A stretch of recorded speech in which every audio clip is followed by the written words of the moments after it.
And God spoke all these words. I am the Lord your God, who brought you out of Egypt, out of the land of slavery. You shall have no other gods before me.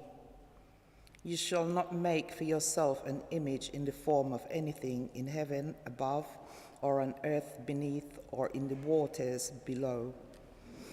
You shall not bow down to them or worship them, for I, the Lord, your God, am a jealous God, punishing the children for the sin of the parents to the third and fourth generation of those who hate me, but showing love to 1,000 generations of those who love me and keep my commandments.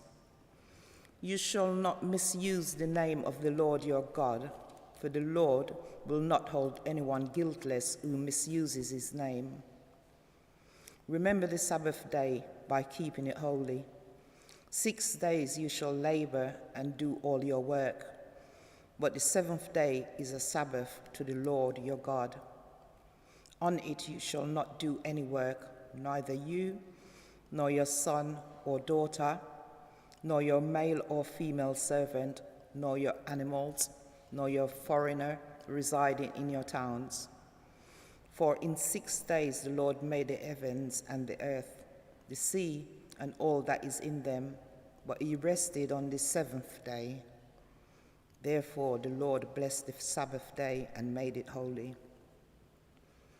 Honor your father and your mother, so that you may live long in the land of the Lord your God is giving you. You shall not murder. You shall not commit adultery. You shall not steal.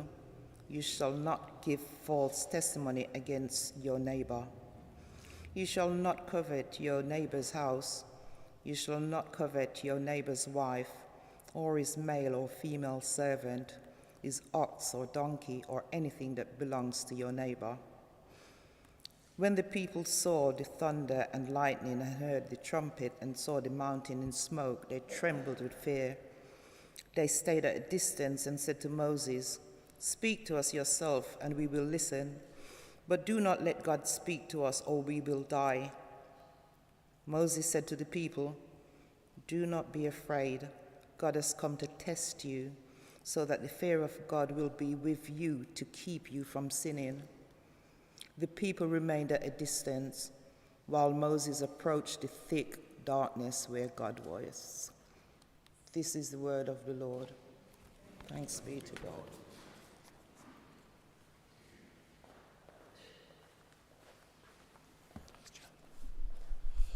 Different countries are known for different things. They have sort of national characteristics that derive from their history and their laws and their customs. So, for example, if I said to you efficiency, you might say to me, Germany. Yeah, someone is saying that to me. If I said to you enormous fun, great at a party, you might think of, I don't know, but I would think of the Irish. That kind of association, that kind of deliberate association is what's going on in Exodus 20 as God gives these instructions to the newly free nation of Israel. He's actually giving them laws and customs that will shape them as a nation so that they will be known as a people who reflect his values, who reflect what he is like as they live in the world, a light to other nations. That's the vision for this newly rescued people. And so we're going to spend a couple of weeks looking at the instructions in chapter 23 to 24, the instructions that God gave them, starting this week with the most famous ones, the 10. We know them as the 10 Commandments. In fact, the text says they are 10 words. 10 words from God, 10 areas of life where he's giving instructions to shape his people and to help them to become more like him. That's the vision of what we're reading here. It's really key to notice verse 2 as we do that. None of these laws, none of these instructions are to make them the people of God, because they already are his people. Look at verse 2.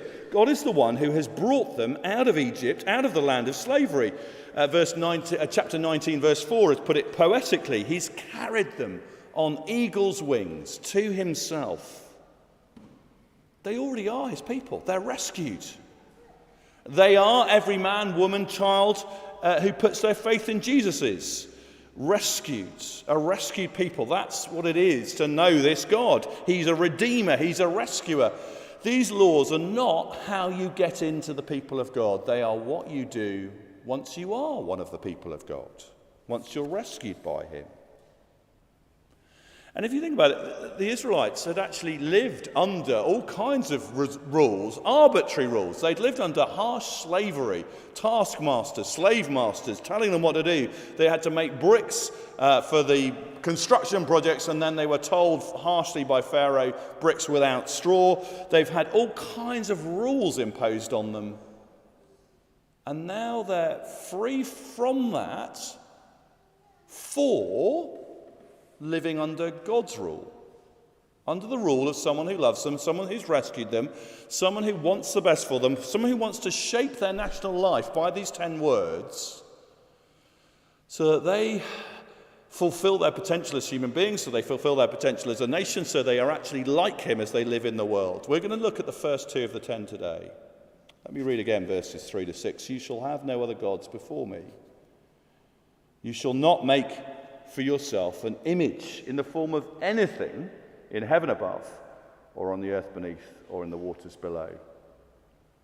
You shall not bow down to them or worship them, for I, the Lord, am a jealous God, punishing the children for the sins of the parents of the 3rd and 4th generation of those who hate me, but showing love to 1,000 generations of those who love me and keep my commandments. That's his vision. He wants them to discover his love, to learn his love, and to reflect that back.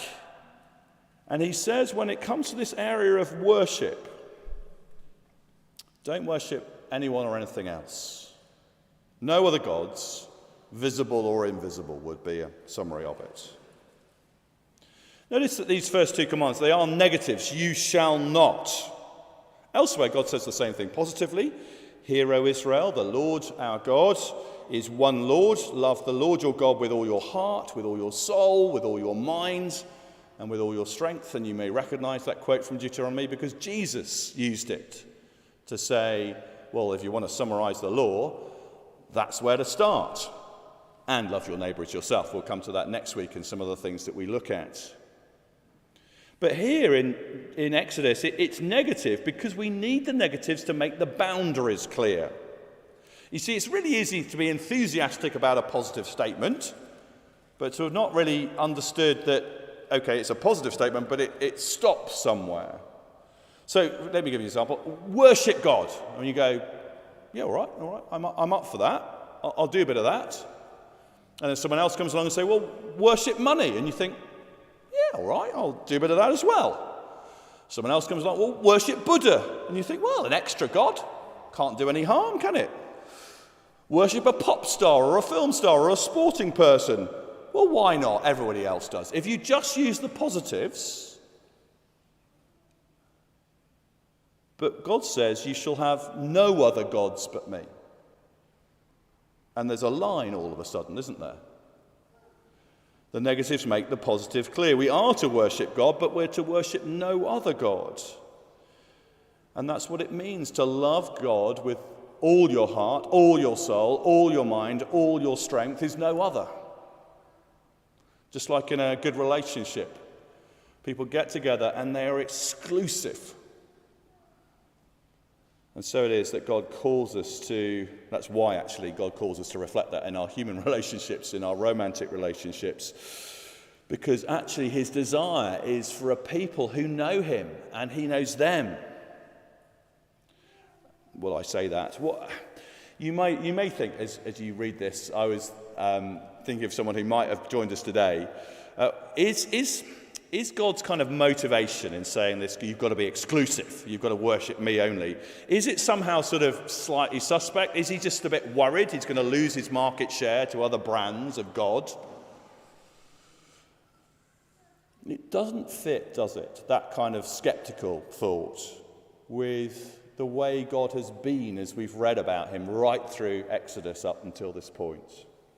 The way he's related to the Israelites. They were an enslaved people under cruel oppression. How is he related to them? He's liberated them. So, how is he relating to them in chapter 20? He's continuing to liberate them. Even as he gives them laws, he's liberating them to be those who say no to that which is bad for them and embrace that which will enable them to fulfill their humanity, fulfill their potential as individuals and as a nation.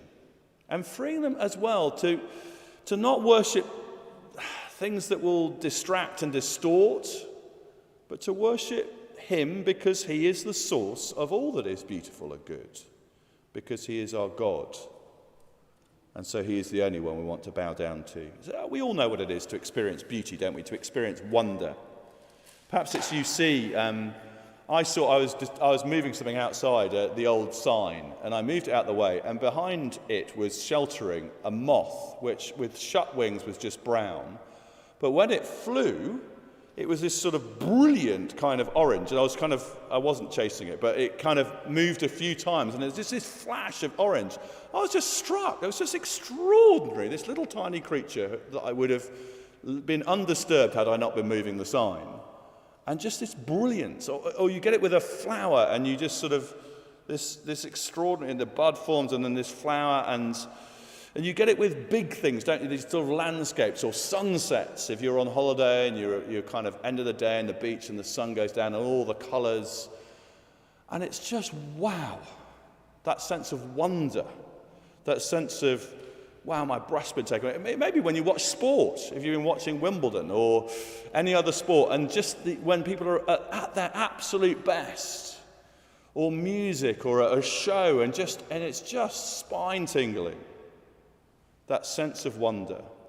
Or relationships, when you fall in love, and there's just that wow where, if you're a guy, you have to rush out and buy flowers or something like that. That wonder, that sense of there's another dimension to life. Things are different now because of what I've just experienced. All of that is worship territory. All of that is this capacity we human beings have to delight in something that we're focusing on, to celebrate that thing that we're focusing on, to discover more as we dwell on it, and to somehow be lifted ourselves as we worship. And God is saying, don't stop short. Don't worship people or the beauty of the created world. Worship the Creator. Worship the one who made things beautiful. Focus on me, says the maker of everyone and everything. And when you do that, no other gods, visible or invisible. Of course, God has the right to give such commands. He's the creator of all of us. Doubly so, he has the right, for he's the rescuer too, the one who redeems his people. It's a proper response of obedience, of loyalty to God. But it's more than that. God is also saying, he's also just telling us in this section how things really are. He's telling us what the real world is like. You shall have no other gods before me, because there are no other real gods. Of course, in Egypt, there were lots of options. There were lots of gods with a small g, but there's only one true God, the creator of all. And so we're called to learn to worship him, to center on him, to focus, to learn from him, to listen and to be freed by him as we listen, as we take on board his word, because he is our creator, he knows us, and so that will free us to be the human beings that we have the capability of being as we learn to delight in what he says and become like him. Because a bit like you are what you eat, you become like what you worship. Whatever you center on in that kind of worshipful space, you will become more like. And so if you center on anything or anyone else other than the true and living God, it will distort you in some way because it will be inadequate. It won't be God. Or it may even be distorted itself. Let's use a practical example. This is comfortable. It's olden times. People used to worship the sun because it's beautiful and inspiring, and you love it when you feel it on your skin. And if you're trying to grow crops, oh, great, we've got some sunny weather. Or you're trying to harvest. The sun is good. But to worship the sun is bad. To make the sun the center of your life, the thing that you live for, and to create routines and religion that works around trying to get the blessing of the sun. In some cultures at some stages, they even made sacrifices, even sacrificing their children in order to get the blessing of the non-existent God of the sun. To worship anything other than the true God, whether visible or invisible, distorts us, enslaves us, and can go to some very dark places. And before we puff ourselves up and tell ourselves, oh, well, gosh, Steve, we're well beyond that. We're in the modern world now. Well, let's put our own lives under a bit of a microscope. What happens when we make status or success or career the thing, our top priority, the number one that everything else revolves around? What happens when our lives center on money or possessions or on holding down a job at all costs? Well, what happens is our time isn't soaked up into religious rituals, but work-based rituals. Staying late, taking on projects when we're struggling to do what we already have. In the past, people would sacrifice their children to the sun god. In the present, what do people do? They sacrifice to the company any hope they have of being a decent father or mother, or of serving God in the workplace or in the community or in the local church. Now, listen, I say that knowing that this is I don't know whether it's the most pressurized place on earth, but it's certainly one of the most pressurized places on earth to try and hold down a job and build a career. Clearly, work isn't bad any more than the sun is bad. The sun's good. Work is a necessary thing, and aspects of work are brilliant and worth celebrating. But God is saying, as we navigate the complexity of all that, no other gods, nothing else at the center of that's demanding your soul's attention and loyalty. He's speaking to us and saying straight to us, be centered on him and don't get enslaved by anything else. It's an often said thing that nobody on their deathbed says, I wish I'd spent more time at the office. Loads of things will try and be that center, will try and be the object of your worship, of mine. Work is just one of them. Whatever it is, don't get enslaved. Don't let something else be calling the shots in your life and demanding sacrifices to keep it happy in some way. And also, the reason these things are so significant is behind the scenes, there are spiritual beings at work. There are spirits in the world that are opposed to God, that are doing all they can to distract and disrupt and distort the human race, to keep us from God. And they work in the so-called secular world, and they work in the different religions of the world. That's what happened in Egypt, wasn't it? When Moses came with signs from God so that people would know to listen to him, he did miracles.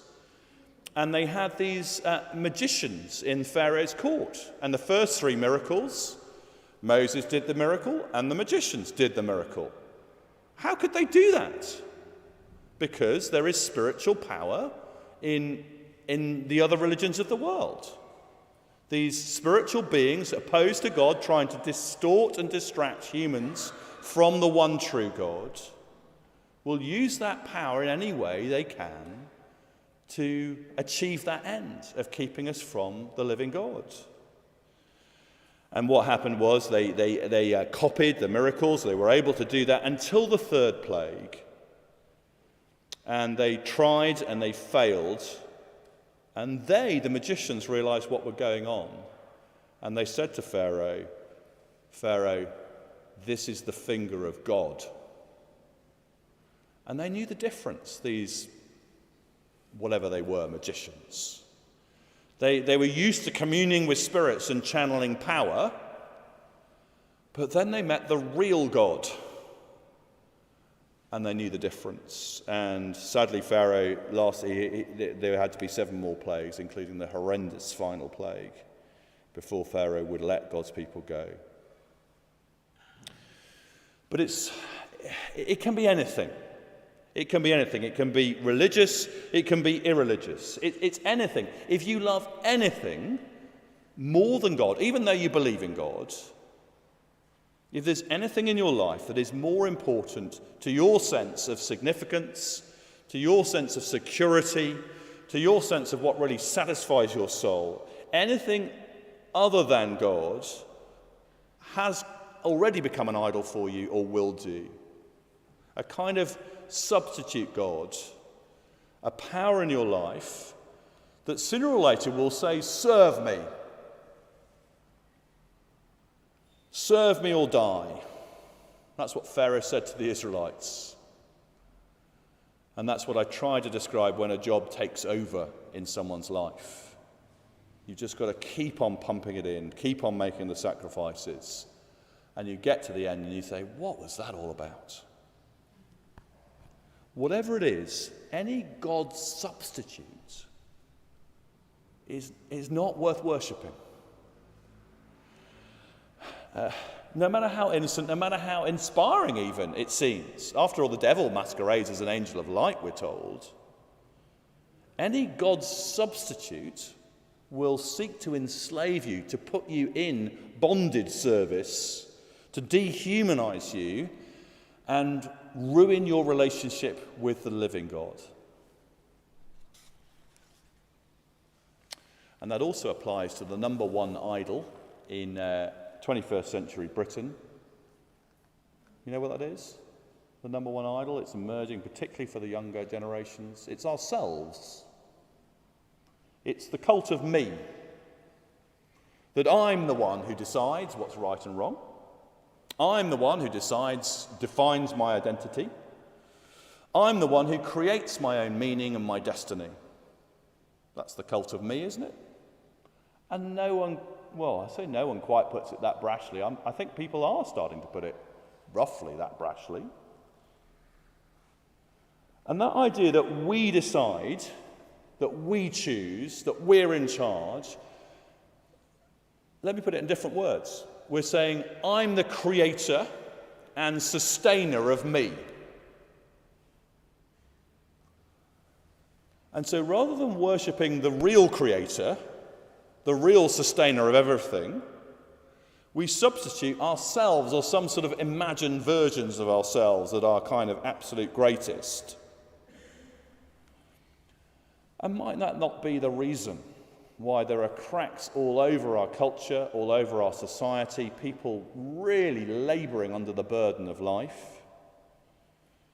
The burden of creating and sustaining ourselves is too much for human beings. We're not supposed to do that. Might it be that God, in saying, no, worship me, is actually trying to free us from taking on crazy burdens on ourselves? The real creator, the real sustainer is saying, don't try and use your limited resources to define good and evil. Take my word for it. Build on that foundation. Have no other gods before me. Because you don't need other gods. I'm all you need. He's the all-powerful one. And actually, right at the end of what Jen read to us, that's really clear. He's appeared to them and he's done it repeatedly through Exodus. But here, at this moment of giving them his word, he appeals to them in a way that, well, verse 18, the people are trembling with fear. It's so impressive. But Moses counseled them in verse 20 not to be afraid Sure, we should fear God in the sense of awe. He is the living God. But we don't need to be afraid of him because he comes close in order to bless his people, in order to call us to live for him, in order to provide for our needs, in order to say you don't need to placate or please other deities or try and be your own God. He says, come and be my people and be free. So I guess the question as we engage with this is, do we want to be free? And I think the answer, of course, is yes. And this is a radically different way to be free, to actually come under the loving rule and leadership of the God who made you and me. And so everything he calls us to do is actually a step towards freedom. Jesus said the same when he was asked about these things. He said, come to me, all you who are weary and burdened, and I will give you rest. Take my yoke upon you and learn from me, for I am gentle and humble in heart, and you will find rest for your souls. For my yoke is easy and my burden is light. And the image of a yoke there is that someone's going to be in charge in your life and in mine. Even if we try and take charge of ourselves, we're going to worship someone or something, and like cattle pulling a plough with a yoke on our shoulders, we are going to yoke ourselves to whatever we worship. And Jesus promises that to yoke ourselves to him is light and easy, because he is the God of Exodus. Come even closer, become one of us.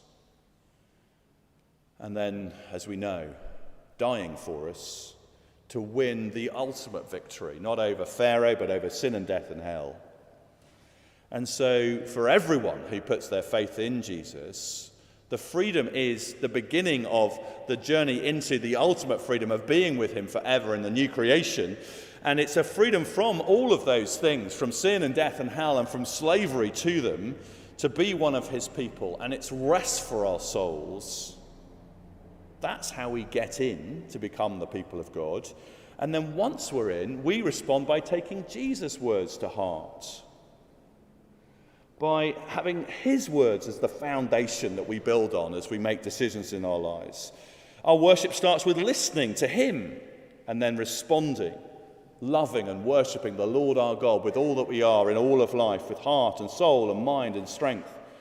Doing that individually, doing that as a church community, and with no other gods, visible or invisible, will mean that we will become, over time, more like him, which will be great for us. It'll be freedom for us, but it'll also be a light to others, a light to our neighbours, to this community, to say, we are those who are far from perfect, but who have begun to take God at his word, begun to learn to love him, to learn to love our neighbours, and begun to discover, and come and join us, because we'll discover together more of him as we worship him and him alone.